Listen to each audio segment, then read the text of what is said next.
পাঠ করছি। এখানে আগের দিন যে জায়গাটা পড়েছিলাম খুব ইম্পর্টেন্ট, হচ্ছে বেদ। আমরা সবাই বেদ পড়ি, বেদ এবং বেদ হচ্ছে অ্যাকচুয়ালি জড়, বস্তুটা জড়, তো চৈতন্য না। একটা জায়গায় লেখা আছে কিছু শ্লোক, কিছু কথা, জ্ঞানের কথা, সুতরাং এটা জড়। সুতরাং জড় বলে সর্ববেদের মধ্যে কোনো একটি বেদও মন বাণীর অগোচর জ্ঞান স্বরূপ পরমাত্মাকে জানিতে পারে না। সেই জন্য যেহেতু জড়, সে পরমাত্মাকে জানতে পারে না, কেননা পরমাত্মা মন বুদ্ধির অগোচরে থাকে, তাদেরও বাইরে থাকে, মন বুদ্ধির পারে থাকে। যিনি জ্ঞান স্বরূপ পরমাত্মাকে জানেন, তিনি উক্ত জ্ঞানাধীন বিশ্ব প্রপঞ্চকেও জানিতে পারেন।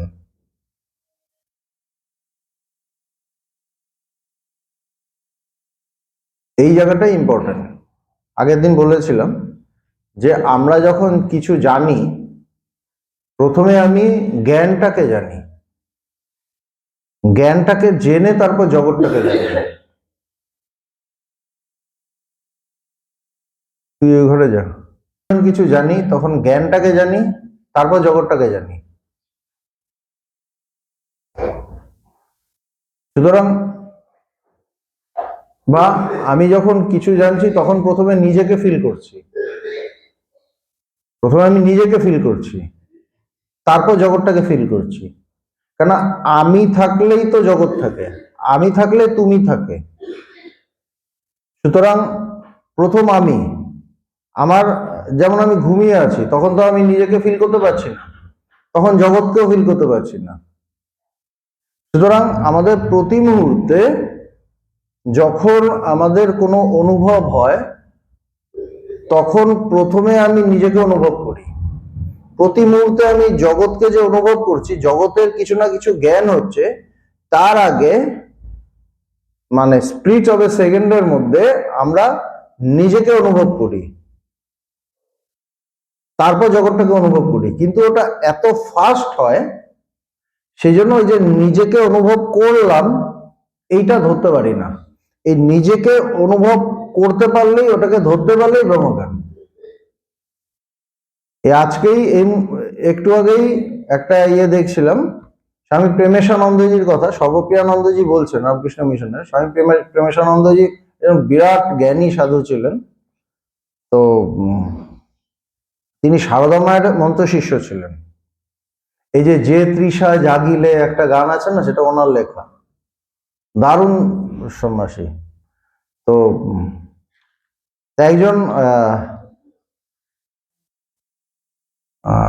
একজন জুনিয়র সন্ন্যাসী বা ব্রহ্মচারী, তিনি ধ্যান করছেন, আরেক জায়গায় শুনেছিলাম। তো তিনি এসে টুক করে এরকম একটা টোকা দিয়েছেন, তো উনি চমকে তাকিয়েছেন। তো প্রেমেশানন্দ বলছে, এই যে চমকে, যে এইটাকে ধর, যে চমকালো, যে চমকে তাকালো, যে চমকালো তাকে ধর, এছাড়া কোনো শালা ভগবান নেই। যে চমকে উঠলো তাকে ধর, এছাড়া কোনো শালা ভগবান নেই। বলছে আর কোথাও ভগবান বলে কিছু নেই। ওই যে জ্ঞান স্পার্ক মারলো, ওটাই আসল, ওটাই ব্রহ্ম, ওটাই ঈশ্বর, ওটাই ভগবান। ওই যে জ্ঞানটা একটা স্পার্ক মারলো, ওটাই ভগবান। তো আমাদের প্রতি মুহূর্তে জ্ঞানটা স্পার্ক মারে, তারপর জগৎটা এসে ঢেকে দেয়। প্রতি মুহূর্তে জ্ঞানের প্রকাশ হয়, প্রতি মুহূর্তে ব্রহ্মের প্রকাশ হয়, তত্ত্বের প্রকাশ হয়, কিন্তু তারপরেই একটা মুখোশ এসে পড়ে, নাম রূপের মুখোশ।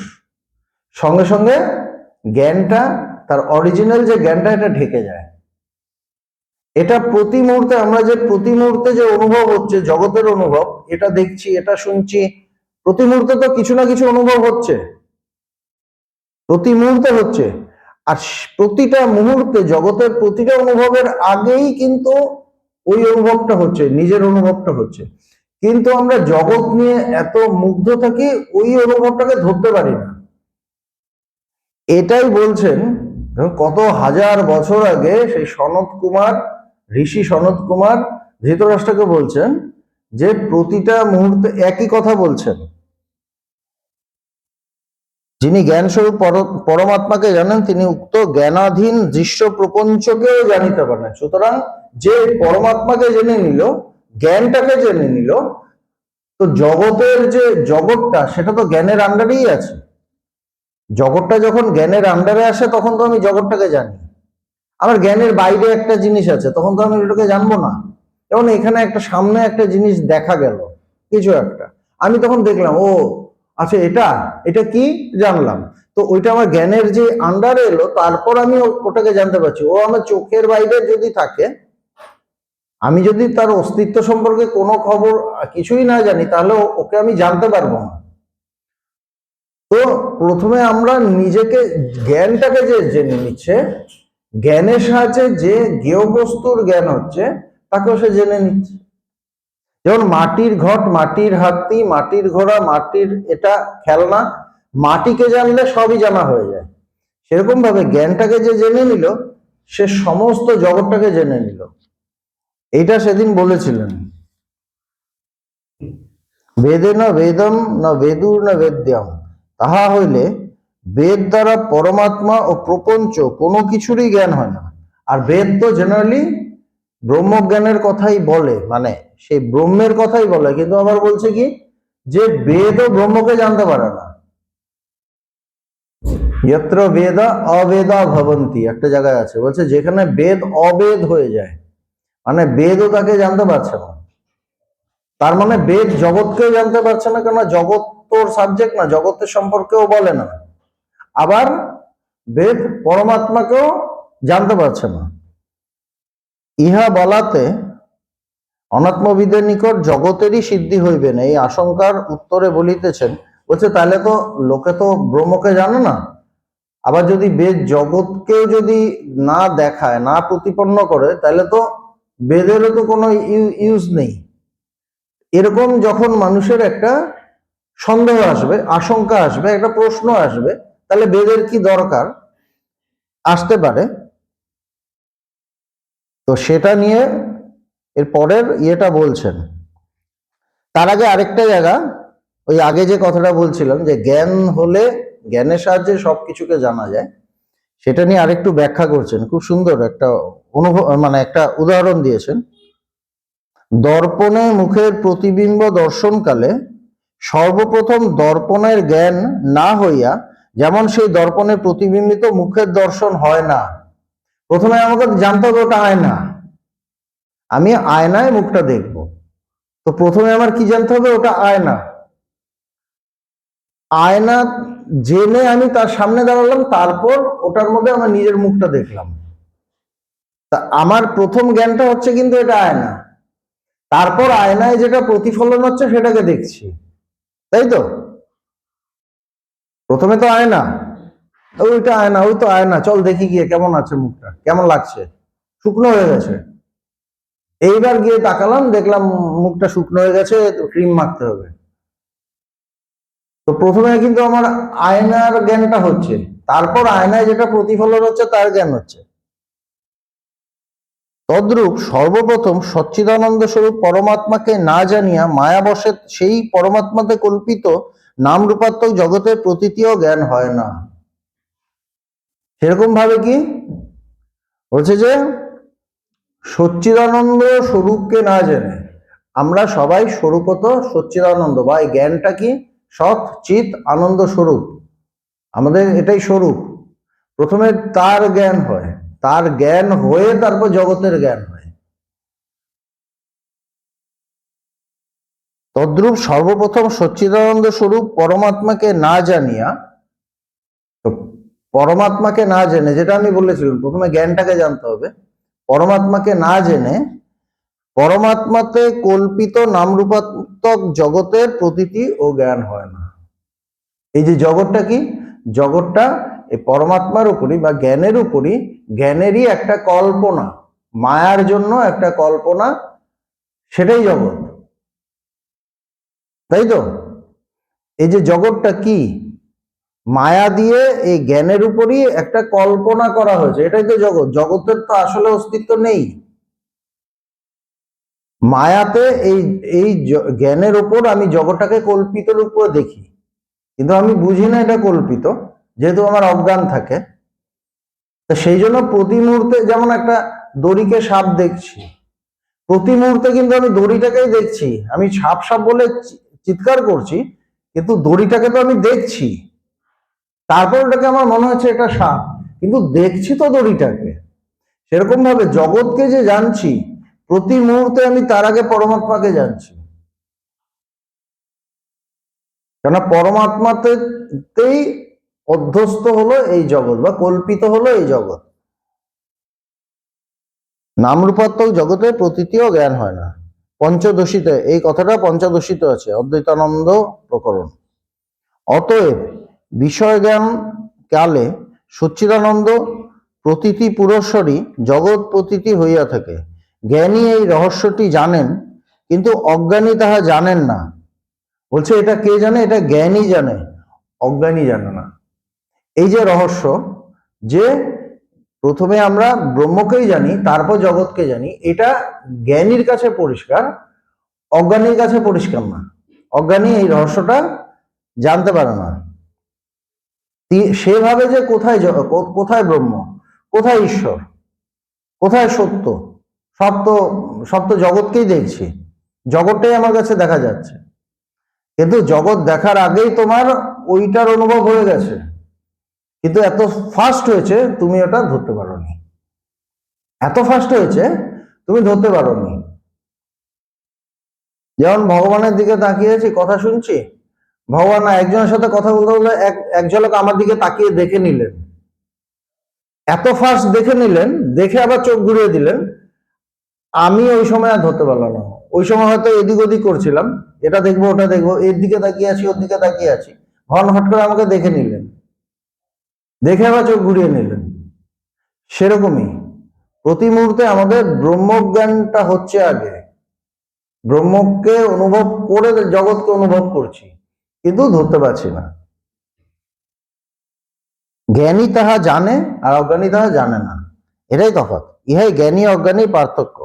বর্তমান শ্লোকে যে জ্ঞানাধীন জ্ঞেয় সিদ্ধির কথা বলা হইয়াছে, ইহাই তাহার রহস্য। সর্ব পদার্থে অস্থিভাতি প্রিয় রূপে পরমাত্মা অনুসূত হইয়া আছেন। সেই অস্থিভাতি প্রিয় অর্থাৎ সচ্চিদানন্দ স্বরূপ পরমাত্মার জ্ঞানই বিষয় জ্ঞান কালে প্রথম হইয়া তৎপর তাহাতে কল্পিত নামরূপের জ্ঞান হয়। প্রথমে সবকিছু অস্থিভাতি প্রিয় বা সৎ চিত আনন্দ, এটাই আছে সবকিছুর মধ্যে, অনুসূত হয়ে আছে। সেই অস্থিভাতি প্রিয় অর্থাৎ সচ্চিদানন্দ স্বরূপ পরমাত্মার জ্ঞানই বিষয় জ্ঞান কালে প্রথম হইয়া, প্রথমে পরমাত্মার জ্ঞানটা হয়, তারপর বিষয় জ্ঞান, তৎপর তাহাতে কল্পিত নামরূপের জ্ঞান হয়। নামরূপের যে জ্ঞান হয়, আমি বলি আমি অনেক কিছু জেনেছি, ও বিরাট পণ্ডিত, সে বিরাট পণ্ডিত। যত পণ্ডিতই হোক, সে কিসের উপর পণ্ডিত? নাম এবং রূপের। নামও মিথ্যা, রূপও মিথ্যা, সুতরাং তার পাণ্ডিত্য পুরো মিথ্যা। তার যে পাণ্ডিত্য, আমরা পণ্ডিত হলে তো জগতের খুব সম্মান পাই, সুতরাং আমার যে পাণ্ডিত্য কি নিয়ে? নাম এবং রূপ নিয়ে। এছাড়া যে আসল ব্রহ্ম, যে সৎ চিত আনন্দ, সেটা তো সবারই আছে, সেটা তো প্রতিমধ্যে সবাই অনুভব করছে। এবার যে জ্ঞানী, তিনি এটাকে বোধ করেছেন, বোধে বোধ করেছেন, তিনি এই রহস্যটা জানেন, আর অজ্ঞানী যিনি, তিনি এই রহস্যটা জানেন না, এটাই তফাৎ। অতএব জ্ঞেয় বস্তুর জ্ঞান আত্মজ্ঞানের অধীন, এই রূপে জ্ঞানাধীন জ্ঞেয় সিদ্ধি হইয়া পড়ে। জ্ঞেয় বস্তুর জ্ঞান আত্মজ্ঞানের অধীন।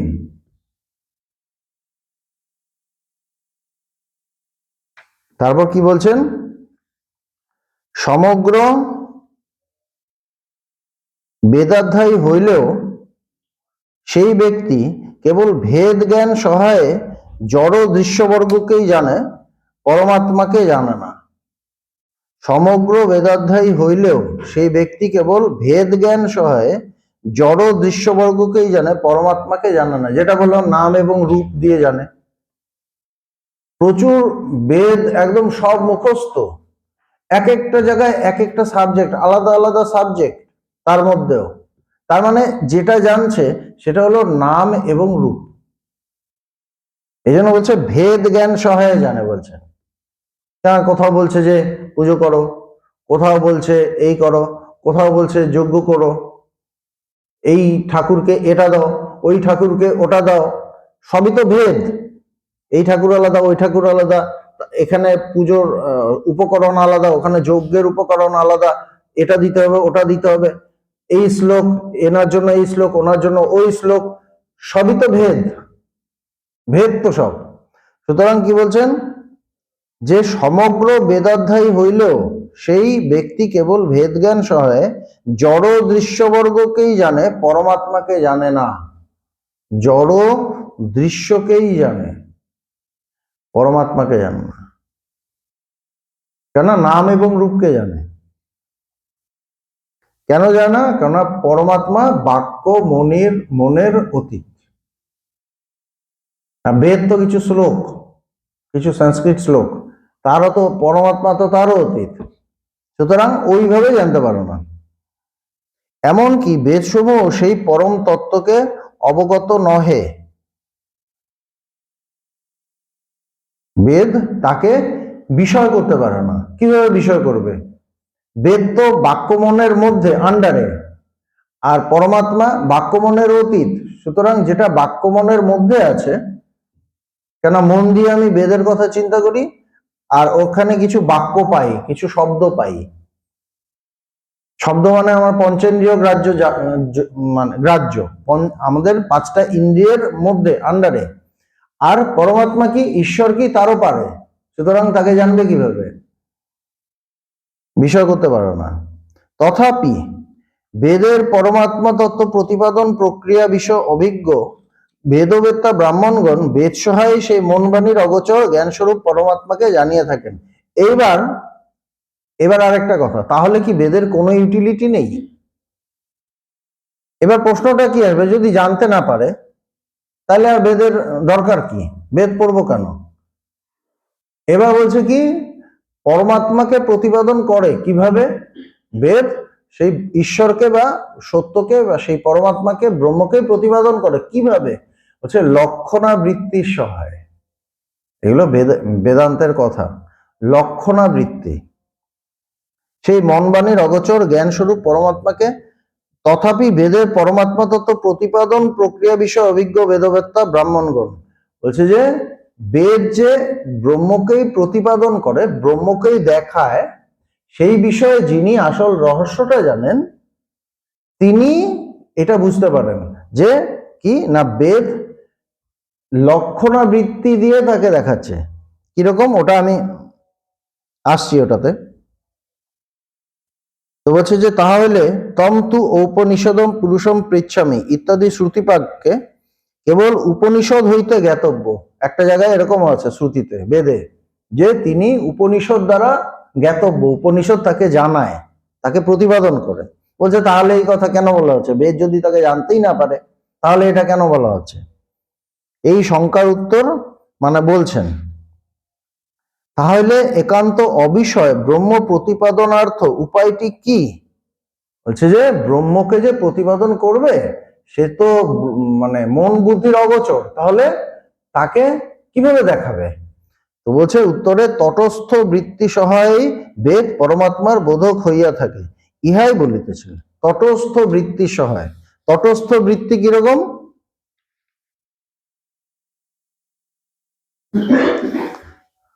বলছে চন্দ্রাংশ ভাগ, অর্থাৎ প্রতিপদের ক্ষীণ অস্পষ্ট চন্দ্রকলা দর্শন নিমিত্ত লোকে প্রথমত কোন বৃক্ষ শাখাগ্রে দৃষ্টি নিবদ্ধ করত, তৎপশ্চাৎ চন্দ্র নিরীক্ষণে সমর্থ হয় বলিয়া ওই বৃক্ষ শাখাকে যে প্রকার চন্দ্র দর্শনের হেতু বা কারণ বলা হয়, বেদও সেই প্রকারে সেই পরমাত্মা স্বরূপভূত অবিনাশী পরম পুরুষার্থরূপ জ্ঞান স্বরূপ বোধন বিষয় হেতু বা কারণ হইয়া থাকে। মন বাণীর অগোচর সেই পরমাত্মা তত্ত্বকে সাক্ষাৎ প্রতিপাদন করে না। কি সুন্দর! তটস্থ লক্ষণ মানে কি? বলছে যে চাঁদ উঠেছে, চাঁদের ওই প্রতিপদ যেটা মানে একদম প্রথম অমাবস্যার পরের দিন যে ওঠে, একদম সরু, মানে তাকালে এমনি দেখা যাচ্ছে না। আর সেই সময় তো চারদিকে প্রচুর, এখনের মতো তো সব শূন্য, মানে বন জঙ্গল নেই, সবুজ শেষ হয়ে গেছে এরকম তো না, সেই যুগে অনেক সবুজ ছিল। সেই জন্য ওই উদাহরণটা দিয়েছেন। কিরকম? বলছে যে একটা গাছের ডাল, যে ওই গাছটা দেখেছো, গাছটা আমার সামনে আছে, ওই গাছের যে এই যে ডালটা, এই ডালটা দেখো, হ্যাঁ ডালটা দেখেছি, ডালের শাখাটা একদম যে জায়গাটা, সেই জায়গা দিয়ে তাকাও, পাশেই দেখো চারটা উঠেছে। এমনি তাকালে হয়তো খালি চোখে দেখা ফাট করে বোঝা যাচ্ছে না, কিন্তু যখন ওই গাছের ডাল দিয়ে, হ্যাঁ ঠিকই তো ঠিকই তো, তার মানে কি এইভাবে চারটাকে আমি দেখতে পেলাম। এবার ডাইরেক্ট দেখতে পাচ্ছি না, কিন্তু তটস্থ লক্ষণ দিয়ে এইভাবে কি বলা যায়, গাছের শাখাটা চারটাকে দেখালো। চারটাকে দেখার কারণ হলো গাছের শীর্ষভাগ, ওই শাখাটা। কিন্তু অ্যাকচুয়ালি গাছের শাখা তো চাঁদকে দেখা না, গাছের শাখা, চাঁদ কোথায়, গাছের শাখা কোথায়? গাছে একটা ফল ধরতে পারে, গাছ একটা ফল দেখাতে পারে ডাইরেক্ট ভাবে, যে গাছটার মধ্যে ফলটা ধরে আছে, কিন্তু বলছে পাশ দিয়ে দেখো, তখন দেখতে পেলাম। এইটা হলো তটস্থ লক্ষণ। তটস্থ লক্ষণা বলছে বেদ অ্যাকচুয়ালি ব্রহ্মকে ডাইরেক্ট দেখাতে পারে না, কেননা বেদ জড় আর ব্রহ্ম চৈতন্য স্বরূপ, মন বুদ্ধির অগোচর, সুতরাং দেখাতে পারে না, কিন্তু তটস্থ ভাবে দেখাতে পারে।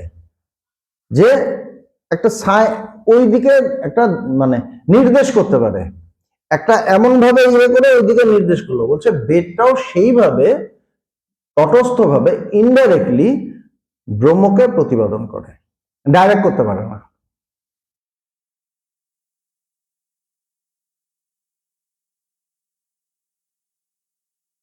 ধামাংশ ভাগস্য পাঠে ধামাংশ ভাগ অর্থাৎ চন্দ্রাংশ ভাগ, রাত্রি ধামশ্চন্দ্র শ্রুতি। ধাম অর্থাৎ তেজ, তন্ময় অংশ অর্থাৎ তেজময় চন্দ্র, তাহার ভাগ অর্থাৎ প্রতিপদ গতা কলা সংবেদনে অর্থাৎ জ্ঞাপনে, বৃক্ষ শাকাগ্র যেহেতু হেতু হইয়া থাকে, অবদ্ধ পরম তত্ত্বকেও বেদ সেরূপে বোধন করাইয়া থাকেন, ওই রূপে বলা হয়। তৎপমসি আদি মহাবাক্য, সোয়ম দেবদত্ত ইত্যাদি বাক্যের ন্যায় তৎপমসি বলছে তুমি সেই ব্রহ্ম। তৎ আসি, তৎ মানে ব্রহ্ম, ত্বম মানে তুমি, আর আসি বলছে তুমি সেই, তুমি সেই, এটা বলছে। ইত্যাদি বাক্যে নেয় লক্ষণাবৃত্তি সহায় বা সোয়ম দেবদত্ত, সেই, এই দেবদত্ত বলছে সেই যে তুমি দেখেছিলে 10 বছর আগে, সেই যে দেবদত্ত, আর এই যে দেবদত্ত ওইটাই এটা।